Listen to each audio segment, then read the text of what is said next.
Hey Wilder, how's it going? Thanks for coming on today. Thank you for having me. I'm doing pretty well. How are you? Doing pretty good. Yeah, thanks for coming on here to talk about Bogatyr some. Thank you. I'm excited to talk about it. Awesome. So as I mentioned, this is my co-writer, Wilder. He helped write Bogatyr. He did the screenplay. He's been a great help on Bogatyr, and we've actually been working together for a few years now, haven't we?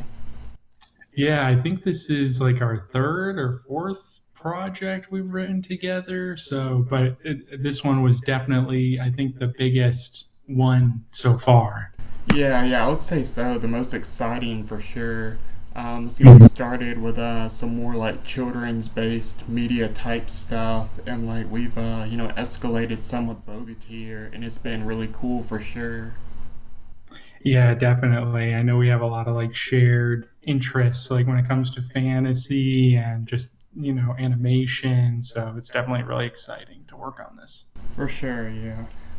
So what was your initial reaction whenever you read the concept for Bogatyr? Yeah, I think the main thing that struck me was just how it really made my imagination run wild, with all the different types of monsters that would be possible and, all the different storylines that you could have. I felt like it was really fertile ground for a TV show. I was also really fascinated by the setting and felt like the mystery and eeriness of it was original and just super exciting. Awesome. Yeah, I thought the same thing because leaning into these fantasy shows, I know we referenced a lot of our own influences, like with Avatar: The Last Airbender, and then Gargoyles. We grew up in the late '90s, early 2000s era of cartoons, which was really great for those types of things. Yeah, definitely. Yeah. It has like a super fairy tale fantasy feel to it, which is like right up my alley. Right. Awesome. So, what elements of the story probably resonated with you the most? I feel like the thing aside from like sort of those fantasy elements that I was talking about, I really liked the family elements of the story, like just the idea that you see the Dragomir family and like how they're all willing to fight for one another and go so far to protect each other. And I just felt like it struck me that like all the characters you can really root for them, and it just made writing those characters like really enjoyable because they're all super engaging and entertaining. Right, and then also being, there's such a close knit family. It's a broken family, with the mom being dead and Drada. So it's Yeah. they almost have to rely on each other more and work together. When we first see Sylvia, she's really stepped up in her role. She's still very young in the story. She's having to pull her weight and help provide for the family. When we first see her, she's hunting and trying to provide food. Yeah, it is really intense with her character in that way. And it's like they sort of have like this tragic backstory, but to see them like I thought it was really powerful to see this family who, like, even though they have this tragic backstory, they come together and are really fighting for one another. And the entire Dragomir family, you can really root for all those characters, and it just makes it the story like super engaging and entertaining. Right, that's definitely one of the biggest things, being able to relate to the characters, and then it makes you want to root for them, because they really have their own lives and their own stories that are being told here. Yeah, definitely. See, I know we mentioned a couple of shows like The Last Airbender and Gargoyles. Were there any other like books, films, or even video games or like different types of mythology that sort of helped you when writing Bogatyr? Yeah, I mean, I know one show or book series, I mean, that we grew up with, that we talked a lot about, that has always had like a big influence on my writing has been the Percy Jackson series. Right. And just the way that Rick Riordan like used all those myths to make such an amazing story. That's something I know we talked a lot about that, influenced this script and left a big impression on me. And then Lord of the Rings. You can't go wrong with Lord of the Rings. I love Yeah, Lord of the Tolkien for Rings. sure. Yeah. Yeah, that is definitely like quintessential fantasy. And then other ones too, like you mentioned, like Avatar, Last Airbender, or like Coraline, even, or Princess Bride, are like favorite movies and shows of mine for sure. Right, yeah. And yeah, Rick Riordan is always a huge influence when it comes to like modern fantasy. I remember reading Percy Jackson, like you had all the different demigods and all, and he's even branched out into other mythologies. You have the Magnus Chase series. I actually read that a few years ago whenever I was locked inside during an ice storm. And yeah, so that was a cool one right there. And then let's see, he's done some into the Roman gods also, and we'll see what he does in the future also. But yeah, he's definitely a really good author and influence there. Then of course Tolkien with the Lord of the Rings, and C.S. Lewis was one of mine for sure. Oh yeah, Chronicles of Narnia. Right, So that and the space trilogy, those were definitely pretty big influences with all of the different European fantasy characters. They were more focused on British than Eastern European, but there's still a lot of similarities there. And I know we did pull from that some. But speaking of Eastern European mythology, um, so what excites you most about the Eastern European aspects and mythology that we've sort of pulled from when building Bogatyr? oh yeah, this was really cool for me because it was like I didn't know anything about Eastern European folklore and mythology like when I first went into it, and then over the course of the project and like doing all that research, we've learned so much. But I think it's cool, like in a lot of the Slavic folklore, there's like a lot of emphasis on nature, and I think that's really interesting, how they kind of in their stories like nature is like very much alive, and is sort of like its own living thing.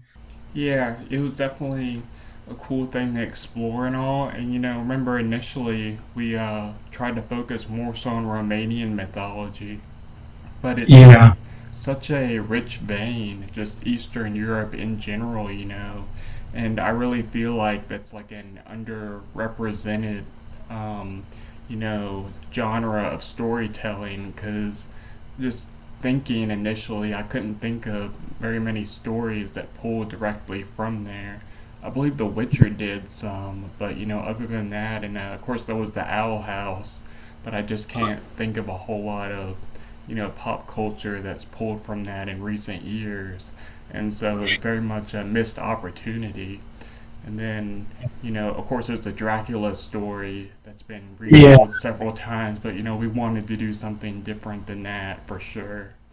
Yeah, I think that's one thing that's interesting about that, the like mythology coming from that part of the world, is it's like there's so much vampire stuff. Like I feel like it kind of unfortunately like overshadows, or like you don't get to see a lot of other stories going on just because there are so many Right. vampire and Dracula, stories out there, which are cool, but it Mhm. was interesting to get to, see what else is there. So yeah.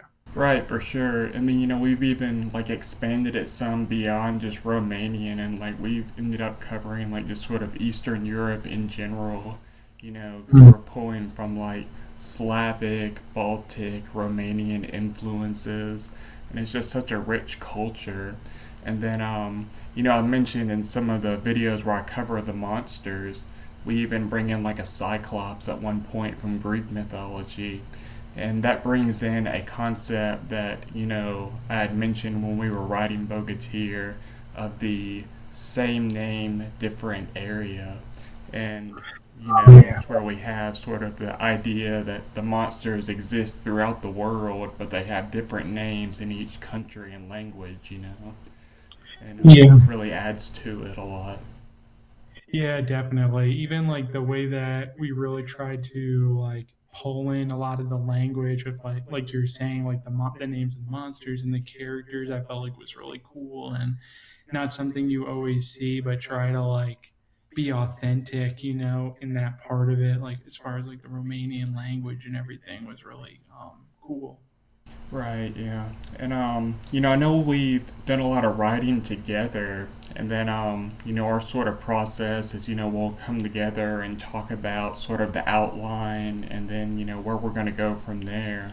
But what does your personal writing process look like, sort of after you go off on your own and sort of look at things? Like, do you sort of research certain things, or do you like instantly go into writing?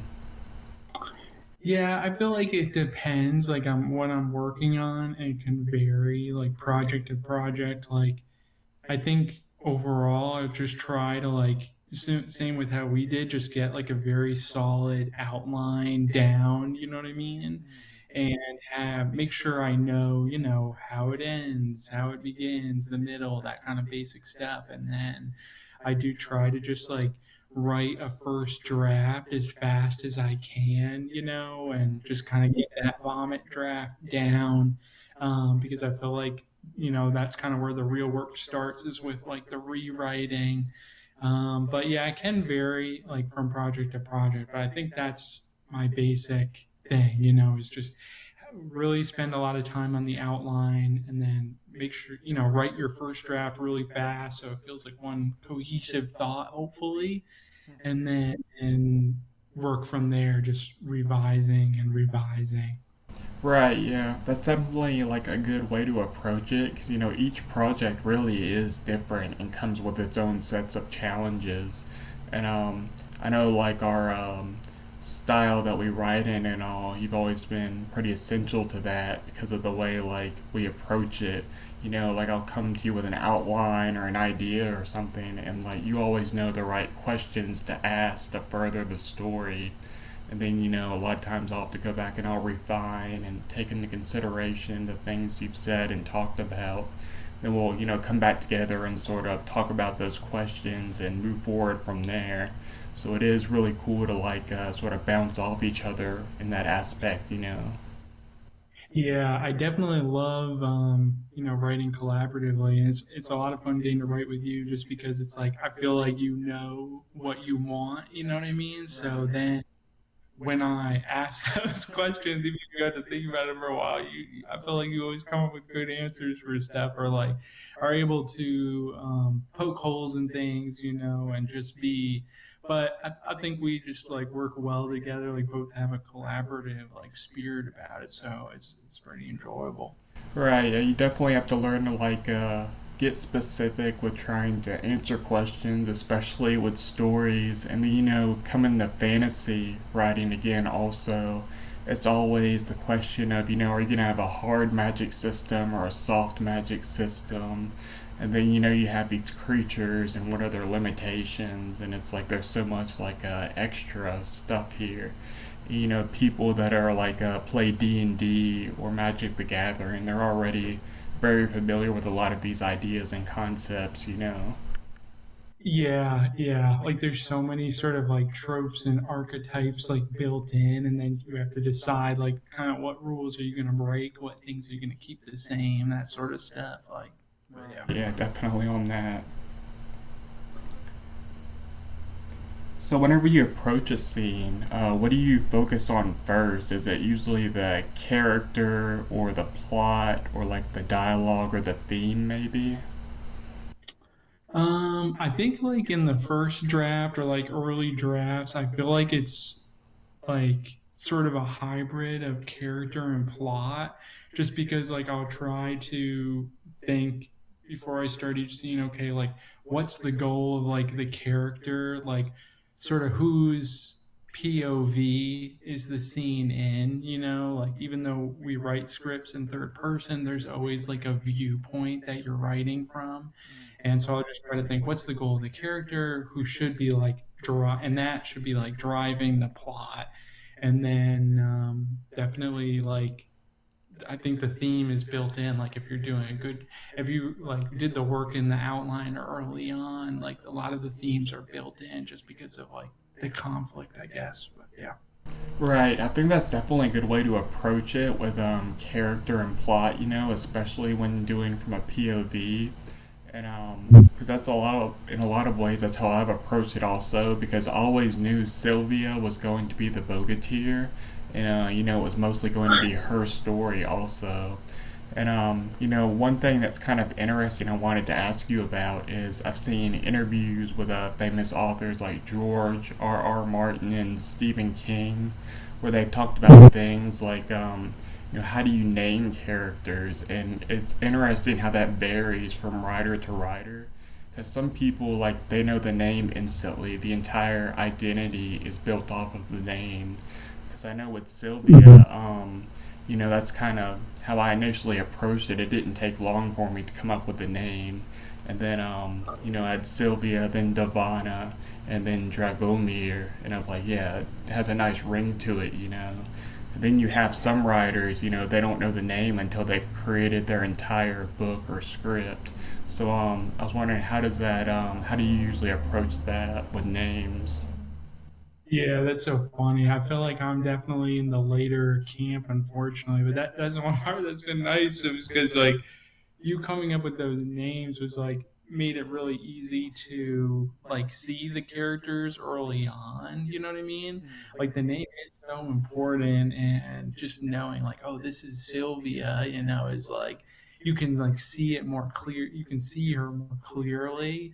I think for me personally, it's like it depends. Like sometimes I usually will know the name before I get started on like the first draft, but it could change, you know what I mean? And I think so. I probably, yeah, I think I have a little bit of trouble like figuring out what the names are going to be until like I get further in. But yeah.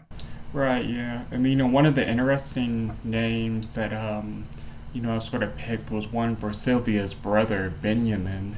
And a lot of people, that I've worked with on this, they'll read that and they'll automatically think Benjamin. And I was like, well, it's close, but this is sort of the, Eastern European style of the name with an I instead of a J. That's been one thing that's really interesting looking into different pronunciations. Yeah. And then even with Sylvia, there's been a few times in the script, where we shortened it to Sylvie, which is just sort of an older version or variation of the name. So yeah, it's been definitely one interesting fact about exploring all of this. Yeah, definitely. So speaking on characters, which did you find most interesting? Oh, I do like, I can't help but really like, Sylvia, like from, she's just like a great heroine. And like we were talking about earlier, she's has a lot of weight on her shoulders, helping provide for the family and everything. And it's just interesting, and it's going to be really exciting to see too. Just like she has all this potential, that she doesn't really realize is in her, you know what I mean? That she's just discovering. And so it'll be really exciting to see how her abilities will slowly develop, and how she'll like discover all this power, that she has, which is going to be really cool. And I think that makes her really interesting. And I also have to say though, like I did have a lot of fun writing Samka. Oh yeah.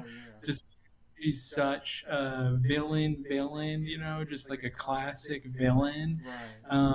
Um, like almost like in an old school animated way. And that was really fun to write her character and just figure out, how is she gonna, she has all these tricks up her sleeves, you know what I mean? And it's so deceptive. And so to get to like craft that character and come up with her dialogue was a lot of fun. Um, and yeah.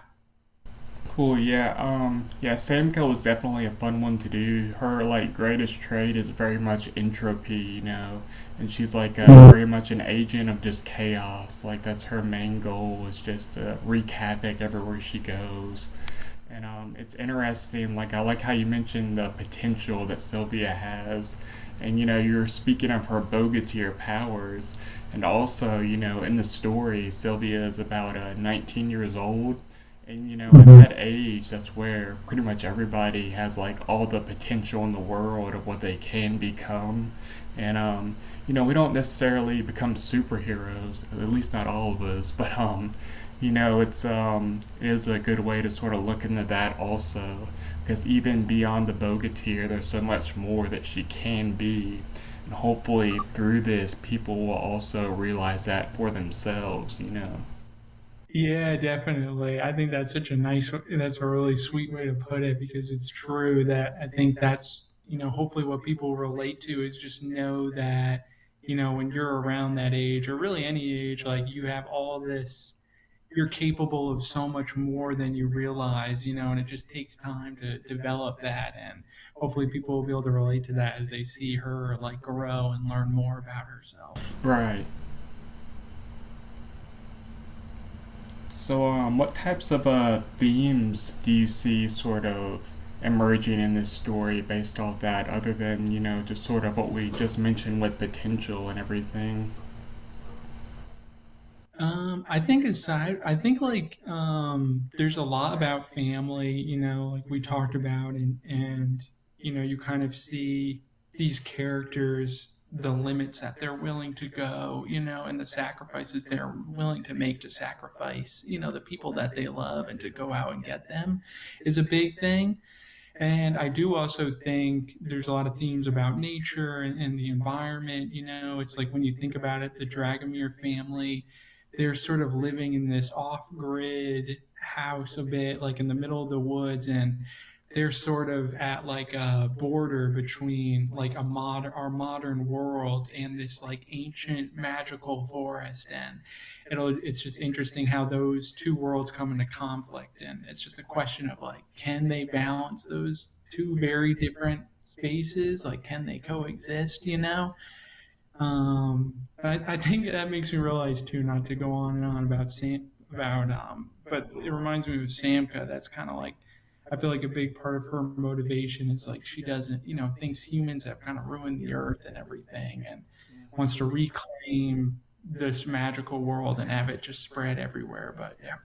Right, yeah, courage and responsibility are definitely two of the biggest attributes that I would see too in all of this. And after the release, it's there's definitely some more detail that we can go into concerning the story and some of the themes, underlying themes that we've sort of written in. But we don't want to give too much away yet because Right. we definitely want to let people see it first. For sure. So, do you have any advice for aspiring artists or other people that are interested in writing in animation or just writing in general? For I think the big thing, I think for writing, the thing that I wish I did more of earlier on was to really focus on like writing lots of new stories all the time, new scripts. Like you're gonna have to be able to rewrite and like write new stuff all the time. But I've just learned that in the beginning especially, like you'll make so much more progress and grow so much more as a writer by like starting and finishing new scripts, so instead of just like rewriting one script over and over for years, like keep moving, like start new stuff, and you learn so much more by like telling lots of different stories rather than just trying to perfect one story for a long time. And then two, it's like you always have like you can always be developing, one project and stuff, but it's good to just always be making lots of new things, I guess. Right, yeah, that's definitely good advice right there. And a lot of people say, that's just the way it goes. You do start out like, you're gonna write a bunch of crap in the beginning, but then you just keep writing, and of course you get better as you go. It's very much a skill that you develop and learn. The more you do it. And I've heard Stephen King. There's sort of a joke about him that he's kind of like a shark when it comes to writing. They say sharks, if they quit swimming forward, they drown. And Stephen King, he's constantly writing. And then look at all the work he's done over the years.